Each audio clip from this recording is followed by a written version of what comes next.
Hello, this is Dan Richardson at the Chapel of the North Hills. I'm here with another of the jewels of the book of Ephesus. We're going to talk about the great debate today, which is centered around Ephesians 2, 8 through 9. Let me read you the passage. For by grace you are saved through faith. This is not from yourselves, it is God's gift, not from works, so that no one can boast.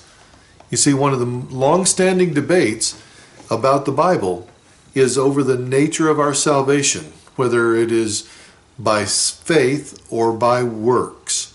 The passage that we're looking at here today in Ephesians is usually put on one side of the fence, and the other side we have James 2:17, which says, faith without works is dead.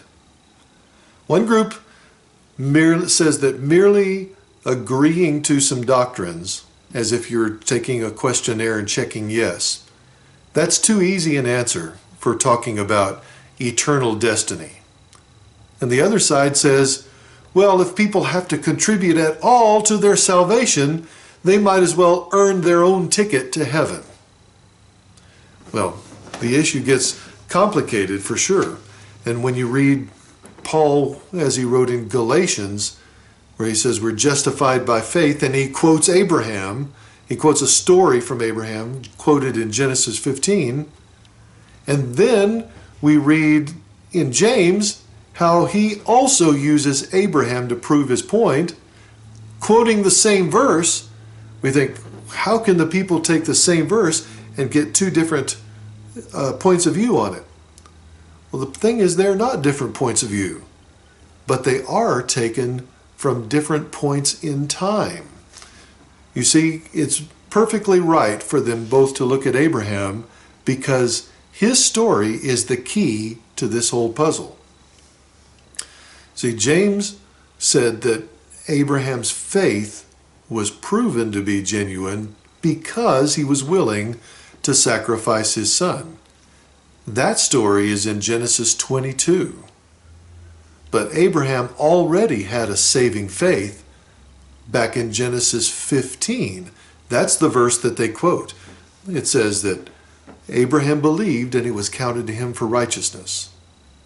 So Abraham was already a saved person when he went to offer his son as a test, as God was testing him. Saving faith comes first, but it always leads to good works. The way John Calvin put it is faith alone which justifies, but faith which justifies can never be alone.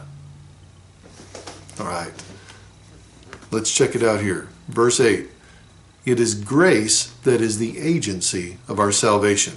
By grace you are saved. It is gift. It is a gift. See, grace is a gift. Justice is getting what we deserve. Mercy is not getting the punishment we do deserve. Grace is getting a blessing when we deserve punishment. Okay? Grace is not a prize. You don't earn grace in any way, shape, or form. If it was a prize, then God would owe you something. Grace would be what he owes you, and God is not under obligation to us at all, ever. Okay? Grace is the agency of our salvation. Faith is how we appropriate that grace. It's how we get it. By grace you are saved through faith, not of yourself. Okay? It's how we get it. Now, when we look at the original language, the word faith is feminine, and the word faith does not have an article. It doesn't say the faith. What this tells us is that faith does not create our salvation. If it did, the Bible would say we're saved through the faith. But it's not got the article.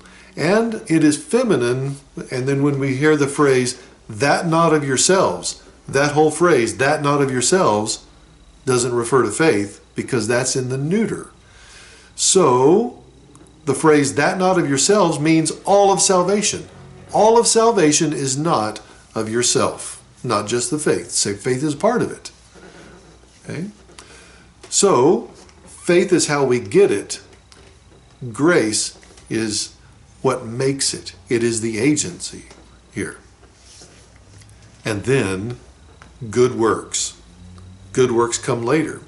Verse 9 says, it's not of works, so that no one can boast. Salvation is not an achievement. Nobody can say, I finally did it. I earned my way. No. You see, every religion except Christianity offers works-based salvation. And that can lead to pride. See, because anything that I can do myself, I get kind of proud of. If I achieve something, then I'm going to brag about it. It's just natural that I do that. So anything I can do by myself is something I can boast about. I'm never going to be able to boast about being saved because I didn't do it. I just received it. And that receiving by faith, faith is not a work that I have to do. It doesn't count as a work. Maybe you're thinking, well, if we could just get Paul and James together in the same room, and maybe we could just let them answer us and tell us what it is. Maybe if they got together, maybe they could solve the issue to our satisfaction. Oh, you know what? They already did. You can read that story in Acts 15. They had this issue come up when Gentiles started getting saved. They all got together and said, what are we going to do about Gentiles getting saved? See, Gentiles would be saved by coming to God and just believing in Jesus and not keeping the law. So, grace and faith, not of works. And so what do we do about the Gentiles that are not going to keep the law? They're not going to be doing the works. Well, this was the issue. Paul presented his case, and everybody agreed, yes, we are saved by grace through faith. Even James agreed. He was there. Everybody totally agreed. Now, if we could go back even further and ask Abraham, Abraham, would you weigh in on this issue? Could you give us your opinion? Abraham would just say, y'all are crazy. Because Hebrew does not even have a word for faith. As in the idea, the ephemeral thing, the thing you can't touch. They had the word believe, and then they had the words for action. They couldn't even imagine separating your belief from your action. This is what you believe, so that's what you did. They just were very concrete. They didn't have that abstract thinking there. And so they would have thought we were crazy. So let's just put it all together. Be saved by grace through faith, and then get to work. Be blessed.